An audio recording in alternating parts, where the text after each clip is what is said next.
Bienvenidos, señores, bienvenidos a nuestra alquería. Hoy encendemos nuestra particular máquina del tiempo a través de la televisión de Motril para acercarnos desde la alquería al barrio de El Carmen. Conoceremos muchos datos de la historia más reciente de Motril gracias a este entramado de calles que alberga mucha información de cómo fue sobre todo el Motril del siglo XVIII en adelante. La fundación del convento de las monjas, la plaza de toros, una fábrica de fundición de plomo, incluso un cementerio exterior y algunas cosas más que se han erigido en esta zona. Vamos a iniciar nuestro recorrido de la primera parte de este barrio, subiendo por la calle de las Monjas, antiguamente conocido como Camino de Pataura, hasta prácticamente Las Angustias. Luego bajaremos por el antiguo barranco, conociendo con detalle los entresijos de nuestra historia y de este populoso barrio que siempre ha tenido un gran tránsito de personas, a pesar de no ser del centro de Motril. Empezamos a conocer desde hoy, desde este programa, el barrio del Carmen.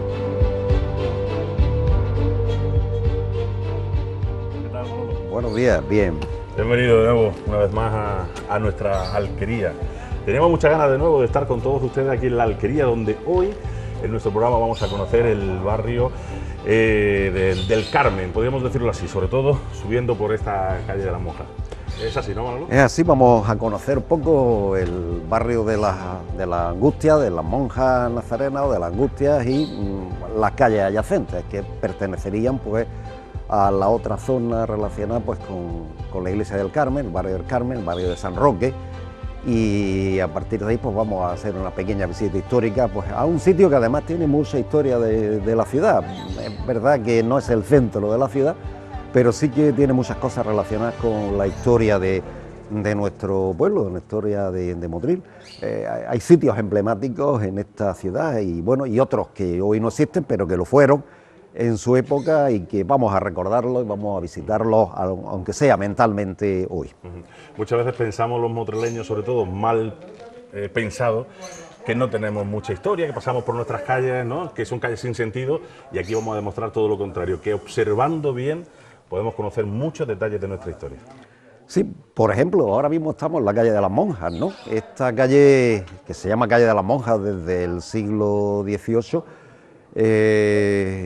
fue el camino de Pataura, es decir, se subía desde la rambla, de la calle de las Cañas hacia arriba, el camino de Pataura, que también al fin y al cabo era otra rambla que desembocaba en la rambla del Manjón, y este era el camino de Pataura porque a través de este camino hacia arriba se llegaba hasta el camino de Pataura, que daba lugar al camino y a la bifurcación del camino de Parata, donde hasta los Guájares llegaba.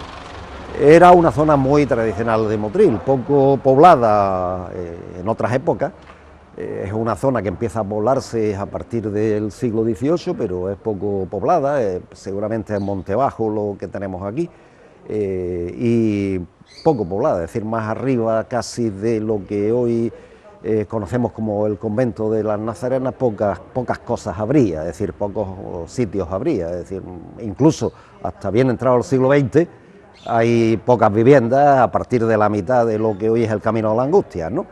Pero bueno, forma parte de nuestras historias, es decir, es el final de Motril hacia el norte. Ya la parte de extrarradio. Extrarradio de Motril hacia el norte. Quizás un poco el polo de atracción de esta zona es la construcción que hace en el siglo XVII, finales del siglo XVII, Baltasar de Peralta con esta casa. Esta casa que es su casa señorial, un personaje importante de Motril, con muchas tierras en Motril, es eclesiástico, y se construye pues a la espalda de la calle Camino de las Cañas, pues se construye su casa con torre, típicas construcciones y tal. Vemos que la casa de Baltasar de Peralta se conserva intacta en la actualidad, es una de las casas más antiguas que hoy conocemos.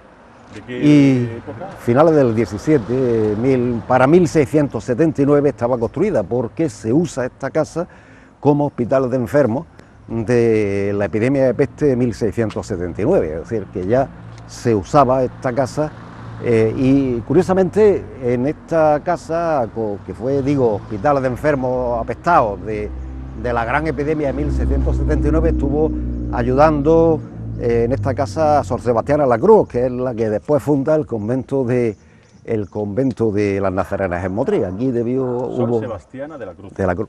Hubo un oratorio anteriormente. Baltasar dejó en su testamento que esta casa se dedicara a convento femenino. En Motril había muchas ganas de tener un convento femenino, no se consiguió. Hubo un convento también en el siglo XVII en la Placeta Casado, por ahí, en esa zona de la Plaza Casado, un convento, pero que no llegó a fraguar. Intentaron otro al lado del mercado y tampoco llegó al mercado actual y tampoco llegó a fraguar, y este sí fragua. Que fragua como en teoría querían hacerlo como convento franciscano, de franciscanas, pero termina siendo de nazarenas, que es lo que se le permite. Ellas viven en 1717-18, que cuando se funda el convento, viven en la casa de Baltasar de Peralta. Curiosamente la torre, como se hacían todas casas de torre de esquina, le sirve muy bien hasta para las campanas, para convertirla en torre de campana. La iglesia es muy pequeñita y en 1830 se hace esta que tenemos aquí, que la hace Díaz de Losada también, otro de los arquitectos, de la familia de arquitectos más importantes que tuvimos en el siglo XIX, seguramente autor también del cementerio de Motril. Hace esta iglesia, que es además muy estilo historicista, ¿no?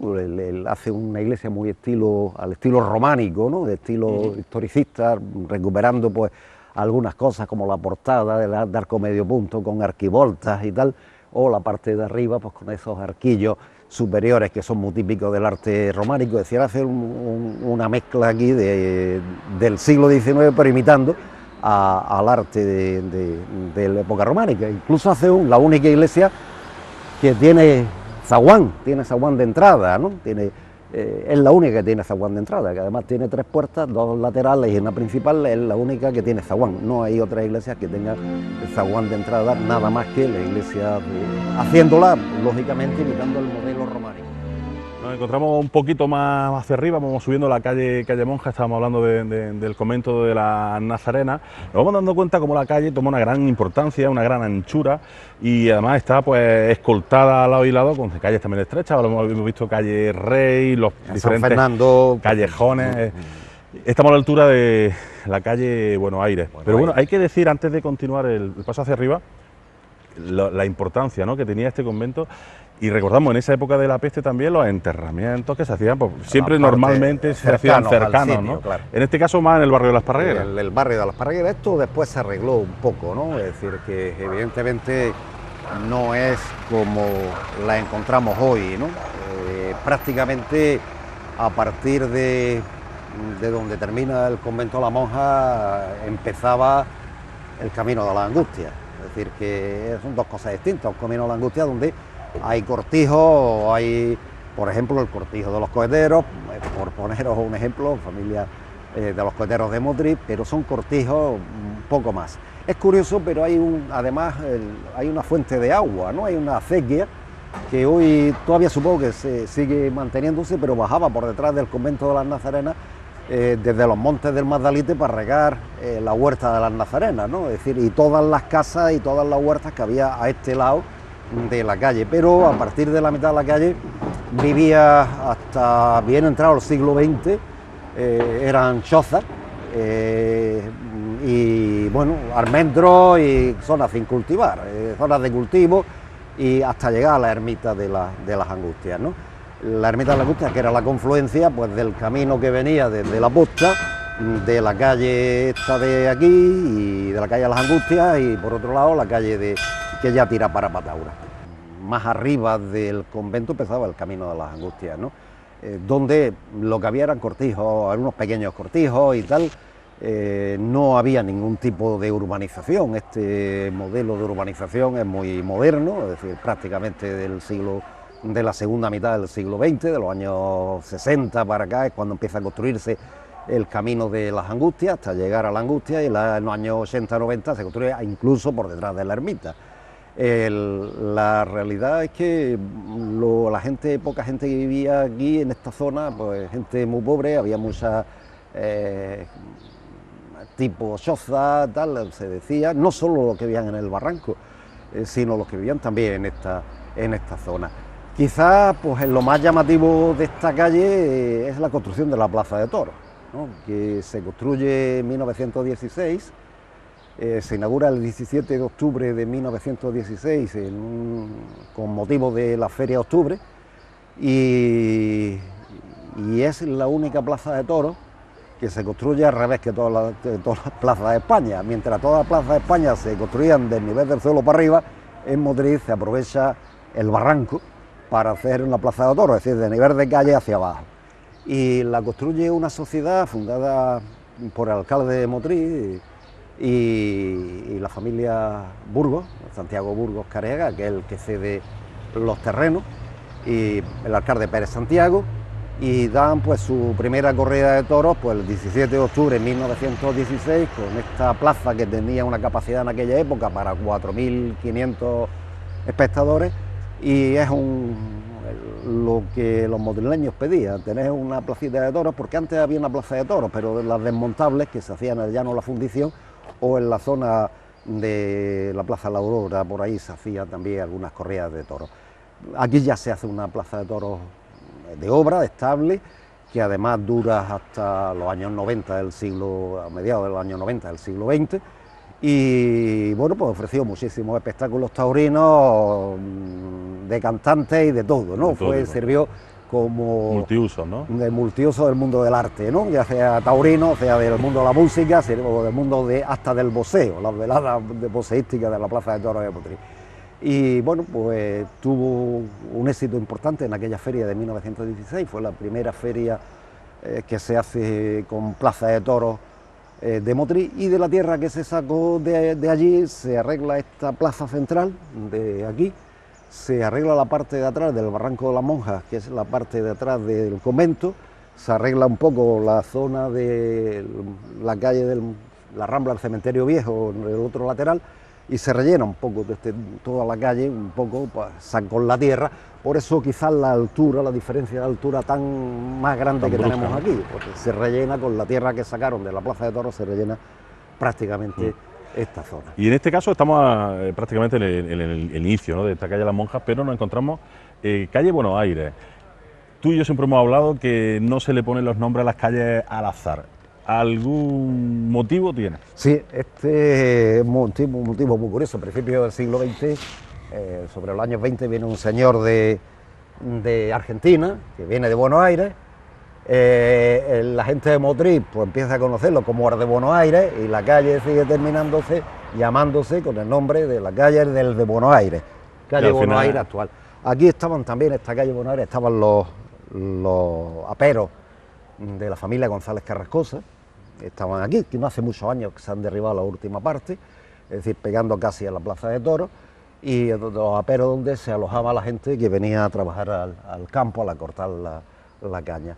La calle es muy tradicional, nos podemos imaginar que desde 1704 que se construye la ermita de las Angustias, es una calle casi de paseo diario. ¿Quién no ha recorrido hasta hace pocos años esta calle? Pues para ir a una visita a la Virgen de las Angustias, aunque estaba absolutamente fuera de lo que era el casco antiguo de Motril, pero hasta hace muy pocos años. Hoy no, hoy está integrada absolutamente en el casco de Motril, una iglesia, pues una ermita que es de principios del siglo XVIII y que desde el siglo XVIII está pues enseñoreando la parte norte de nuestro Motril, justo en el cruce de camino que viene de Motril para Patauras o para Panatas y tal, ¿no? Es decir, como se hacían las ermitas antes, siempre aprovechando los cruces de camino. Y es una ermita muy austera exteriormente, pero interiormente muy bonita, tiene una decoración barroca muy bonita y muy llamativa. Exteriormente, pues una típica mudéjar, de construcción de tradición mudéjar, pero interiormente tiene un tratamiento artístico barroco muy bonito. Y se ha conservado, que es lo curioso. Pues vamos andando un poquito hacia arriba y vamos viendo más zonas de esta calle de las Monjas. Y qué a gusto, Manolo, encontrar pequeños descansos en esta zona de la calle Las Monjas, justo a la derecha, subiendo, nos encontramos este descanso fantástico de relax que se llama la Plaza de Santa Clara. Sí, una placita muy curiosa, ¿no? Una placita que surge precisamente de la urbanización del lateral derecho de de la calle de las Angustias, ¿no? Es decir, que y aprovechando pues que se mete todo el barranco, se quita todo el barranco, terrible barranco de las Monjas, digo por sus connotaciones del mundo de la miseria durante muchos años, y se crean estos espacios que además es muy bonito, es muy recogido, muy bonito y mejora el entorno del barrio, ¿no? Yo creo que es buen acierto el diseño que se hizo en esta plaza, y sobre todo porque ocupa parte del espacio de lo que fue la Plaza de Toros, toda la zona de la Plaza de Toros. Citar también que uno de los primeros establecimientos educativos de Motril, también de los años 50, fue muy famoso y sigue siendo hoy famoso el Colegio del Pilar, el Colegio de Doña Trini Alcalde, ¿no? Claro. Que Tanto y tantos motrileños han pasado por las puertas, por las clases del Colegio de Doña Trini, ¿no? Incluido algunos de los que estamos aquí. Y además hay libros, ¿no?, que datan de todos los... Y aquí alumnos. estuvo en ese Colegio Doña Trini, que además tuvo Colegio Academia Doña Trini, que tuvo pues, muchísima fama. Hoy se convirtió después en el Colegio del Pilar, pero originariamente fue el colegio lo nombrábamos así, en Motril, de Doña Trini, que tuvo además una incidencia en la educación de los niños de un Motril donde la escolarización y los problemas de educación brillaban por su ausencia, ¿no? Seguimos dando el paseo, nunca mejor dicho, empapándonos de toda la historia, y qué placer es pasear contigo, Manolo, porque es que vamos aprendiendo a pasos agigantados. Decíamos al principio que aparentemente no tenemos tanta historia, pero basta con escarbar un poquito, rascar, para que vaya saliendo todo. Hemos subido por la calle de las Monjas, hemos llegado hasta las Angustias, prácticamente hemos bajado por el barranco, ¿no? El barranco de las Monjas. La importancia que tiene en Motril las ramblas y los barrancos. Sí, el barranco de las Monjas es el origen de la rambla del Manjón. Es como curioso, pero es el barranco de las Monjas es el que surte de agua a la rambla del Manjón. Hay dos, en realidad, uno que va por el lado posterior al convento y del barranco, este ha sido el barranco tradicional, que bueno, viene desde los montes de la parte superior, los montes Magdalite, y comunica ya con Motril, entra a Motril a través de la rambla del Cementerio Viejo y se convierte, a partir del Camino a las Cañas, en la rambla del Manjón. Es una zona famosa por muchas cosas, ¿no? Pero durante muchos años fue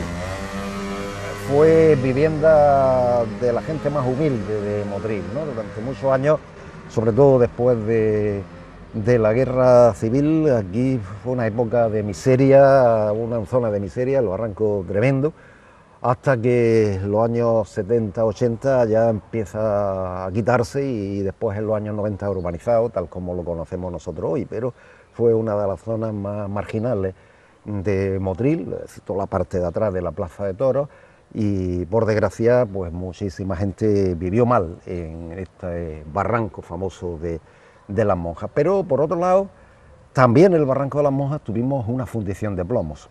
¿Fundición de plomo? La fundición de plomos de San Caralampio. Caralampio. Sí, después la conocimos como Fábrica Sierra, porque después se estableció allí una carpintería, una fábrica Sierra, pero originariamente es una fundición de plomo de la familia Burgos, que por lo que se ve eran devotos de San Caralampio. Le hicieron una ermita que hoy no existe, al final ya casi en la parte cercana a las Angustias, la parte de arriba del barranco, hicieron una ermita a San Caralampio, una pequeña ermita a San Caralampio, y esta fundición de plomos, que fue de la familia Burgos y Huelín de Málaga, fue una de las más modernas fábricas de fundición de plomos en una época donde España era el principal país productor de plomos de España, de plomo de España. Teníamos la Sierra Lújar, con la minería de plomo de la Sierra Lújar, que se fundía en Motril en esta fundición, y en la otra que había en la Rambla Capuchino, cerca de la Rambla Capuchino, lo que era el llano de la fundición, que allí existía sí. Otra fundición. Pero esta, la de San Caralampio, es la que hasta hace pocos años se conservó en parte, se conservó la puerta y tal de aquella antigua fundición de San Caralampio, y la ermita, pues no sabemos, un santo italiano, pero San Caralampio, pero no sé por qué se le puso de pronto Fábrica San Caralampio a esta fundición de plomo. Es muy curioso porque fue una de las fábricas, como decía, de fundición más moderna de España y se establece en Motril. Motril tuvo una gran importancia en esos años de 1860, 50, 60, una gran importancia como sitio de producción de plomo de España, que se exportaba pues a través del puerto de Calahonda, el puerto del Varadero de Motril. Que también mano de obra, etcétera, mano de obra tuvo una gran importancia, no solo la minería de Sierra Lújar, sino la transformación del mineral que se hacía en las fundiciones del Rey, la fundición del Rey en Vélez, en la fundición de San Caralampio, por tanto, claro. Y la otra fundición en el llano de la fundición en Motril. Aquí nos encontramos. También es famoso esta zona porque se establece el primer cementerio exterior a Motril. En época del siglo XVIII, en época de Carlos III, llega un momento en que los ilustrados de la época se dan cuenta de que mantener los cementerios dentro de los poblados eran un problema de infecciones, problema de salubridad pública, y deciden trasladarlo fuera. Es decir, trasladarlo fuera. Motril los traslada rápidamente, ¿no? Traslada este cementerio a la parte posterior de la iglesia del Carmen. La capilla funeraria se convierte en la iglesia del Carmen, en la capilla funeraria del cementerio, y prácticamente ocupa lo que lo estamos viendo ahora. Esto es parte del cementerio, que se rellena también a principios del siglo XX, seguramente con las obras de la Plaza de Toros, también se rellena, y parte de los osarios se llevan a la iglesia mayor, a la Torre de la Vela de la iglesia mayor.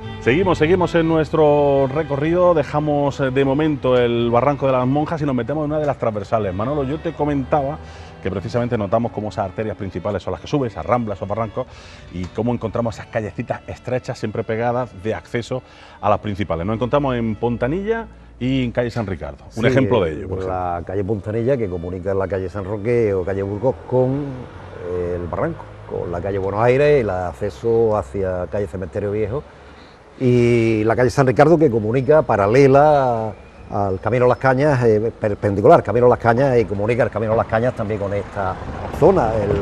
El nombre de Pontanilla es porque había un puentecillo. Un puentecito para pasar el barranco, es decir, claro, nunca mejor dicho el nombre Pontanilla, ¿no?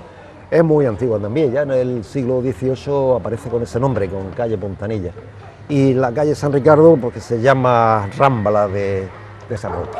La calle San Ricardo es la Rambla de San Roque. Aquella zona y esta zona se conoce con Rambla de San Roque, posteriormente le añadirían el nombre de San Ricardo, pero además muy estrecha, de casas muy populares, de casas tradicionales de nuestra zona, y que comunica, pues como no puede ser de otra manera, pues con el acceso al Camino Las Cañas, que es la calle principal, que desde el Carmen a San Sebastián unía pues Motril desde esta zona con la entrada a Motril hasta la ermita de San Sebastián. Desde la ermita de San Roque a la ermita de San Sebastián es lo que se conoce con el nombre del Camino de las Cañas. Y todo esto daba el Camino de las Cañas. El acceso a esta zona era calle de las Monjas, Rambla del Cementerio Viejo, San Ricardo, San Roque, a través de la calle Pontanilla hacia la zona del Barranco, y Rambla de las Monjas y Rambla de las Angustias. Bueno, Manolo, pues estamos prácticamente dándole ya la vuelta, llegando prácticamente al punto de inicio, o casi, en este caso salimos a la calle de Las Cañas, por la calle San Roque, calle Burgos, calle también importantísima, ¿no? Importantísima también la historia de Motril, no puede ser de otra manera. Esta calle pues es tan antigua como que los primeros datos que tenemos son de 1564. Donde ya se le conoce con el nombre de calle de la ermita de nuestro señor San Roque, que estaba aquí a la espalda de esta casa, Y bueno, pues es la calle de la salida hacia Granada. Se subía por aquí hasta salir al camino de Granada, desde la calle Curucho, calle Árabe de la salida, completaba pues con esta calle de San Roque. La calle Curucho, que era una salida, y otra. Esta comunicaba pues con el camino a Granada, que es calle de San Roque. ¿Por qué se llama calle de San Roque? Por la ermita de San Roque que existe desde aquí. Lo que es actualmente la iglesia del Carmen era la ermita de San Roque originariamente. Sabemos que desde 1564 ya existe esa ermita de San Roque en Motril, pues seguramente relacionada con la misma historia de siempre, que es la epidemia. Los santos protectores, San Sebastián en un momento, San Roque en otro. Por ejemplo, San Roque en la epidemia de 1583 se declara patrón protector de Motril por el tema de la peste de ese año. Es una calle pues que empieza a formar parte del barrio de San Roque. Se llama calle Burgos también se le conoce con el nombre de calle Burgos a esta calle, y es porque aquí vivió la familia Burgos. La casa de la familia Burgos, de Ricardo Burgos y de los primeros Burgos, Francisco Javier de Burgos, nació en esta calle. Ajá. Yo llegué a conocer la casa se derribó en los años 90, final o principio del siglo XXI, 2000 y algo, se derriba lo que quedaba de la casa de Burgos, y por eso se llama la calle del tío Burgos. Del tío Burgos. Aquí nació Javier de Burgos. En esta calle nació Javier de Burgos. Yo llegué a ver la casa, era una casa de vecinos, ya la conocí yo en época absolutamente ruinosa, pero conservaba el portal con un... Pero se le conocía como calle Burgos popularmente. Popularmente. El nombre es San Roque, popularmente la calle del tío Burgos o la calle Burgos, ¿no? Es curioso también porque aquí tenemos y se conserva el Hospital del Refugio, del Hospital de Nuestra Señora de la Visitación o del Refugio. Ajá. Lo hace una hermandad de... ¿Qué es esto? Esto que estamos viendo aquí, este edificio blanco que estamos viendo, que en la parte superior queda la imagen muy desgastada de Nuestra Señora de la Visitación. Ajá. Y es hoy casa parroquial, pero fue el hospital de la gente que salía con fiebre del hospital de Santa Ana, que no tenían otro sitio donde ir, que llegaba un momento en cuando tenían 3 días con fiebre baja o sin fiebre, lo echaban del hospital de Santa Ana, pero no tenían otro sitio donde ir, estaban debilitados y tal, y entonces esa hermandad formada por mucha gente de Motril se dedicaba a cuidarlos en este edificio para restablecerlos, darles de comer y restablecerlos hasta que se estuvieran bien de salud. Por eso es la hermandad del refugio. Es Nuestra Señora de la Visitación, popularmente conocida como la hermandad del refugio.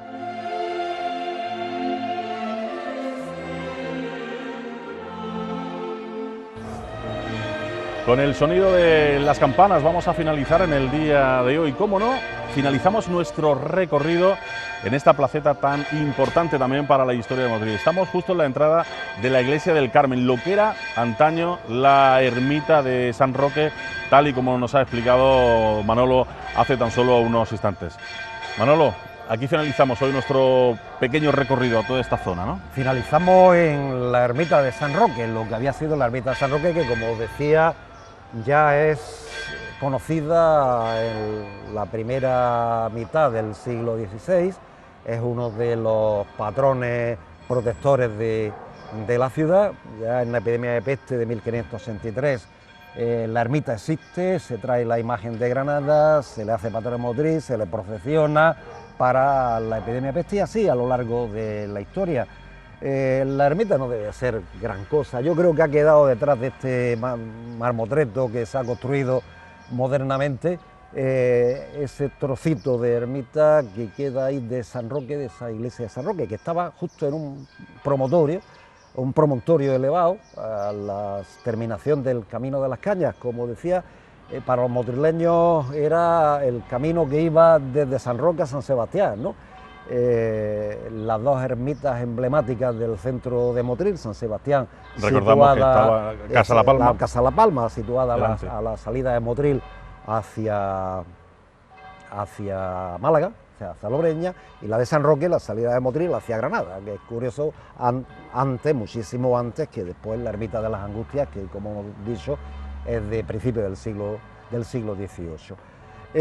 La ermita de San Roque fue muy famosa, es decir, los motrileños de otros siglos le dieron nombre a la calle de San Roque, la Rambla de San Roque, el otro lado, fue una zona conocidísima en el Motril de aquella época, una zona de culto, incluso... Era prácticamente nuestro patrón, ¿no? Claro, O San San Sebastián, San Roque, estuvieron los dos con copatronos, copatrones, intentando salvarnos de epidemias en otras épocas. Incluso aquí, en la ermita de San Roque, llegó a abrirse también, no llegó a cuajar como convento de monjas, pero sí que fue de beatas, un convento de beatas, María de Losa, una mujer motrileña y varias mujeres vivieron aquí en la ermita de San Roque en clausura. Durante una época, sobre 1640, vivieron aquí en esta ermita de San Roque. Quizá la parte de arriba de esas ventanas con celosía que tiene el edificio de lo que había sido la antigua ermita de San Roque corresponda a esa construcción que las beatas de María de Loxa hicieron en esta época. La devoción a San Roque empieza a desaparecer como consecuencia de la peste de 1679, porque después la cofradía del Carmen, de la Virgen del Carmen, que empieza a tener en esa época mucha fama en toda España y empieza a tener relevancia en casi todas las ciudades españolas, fundan la cofradía y construyen esta iglesia que conocemos como Iglesia del Carmen, seguramente sobre la estructura de lo que había sido el sitio de la ermita de San Roque, claro, ya con un edificio más moderno, más del siglo XVII, una estructura del siglo XVII, casi del XVIII, bóveda de lunetos, capilla mayor, camarín donde está la Virgen, etcétera, ¿no? Y se pone pues en el centro de la plaza, como se hacía en muchos sitios, pues una cruz. Hay algunas leyendas que dicen que en la epidemia de 1583 los muertos se enterraron aquí, es una leyenda, no se ha podido comprobar, es una historia que contaban, y que por eso existe esta cruz del Carmen, y construyen esta ermita tan bonita, tan curiosa, tan andaluza, como es la ermita Nuestra Señora del Carmen, que tanta referencia tuvo para nuestra ciudad. Era otro de los puntos tradicionales del Motril de aquella época. De todas maneras, nosotros le dejamos simplemente con este pequeño sabor a historia, el cual queremos impregnarles a todos ustedes a través de esta pequeña alquería. Volvemos en nuestro próximo programa con más zonas de encanto aquí en Motril. Gracias por su atención. Hasta la semana que viene. Adiós.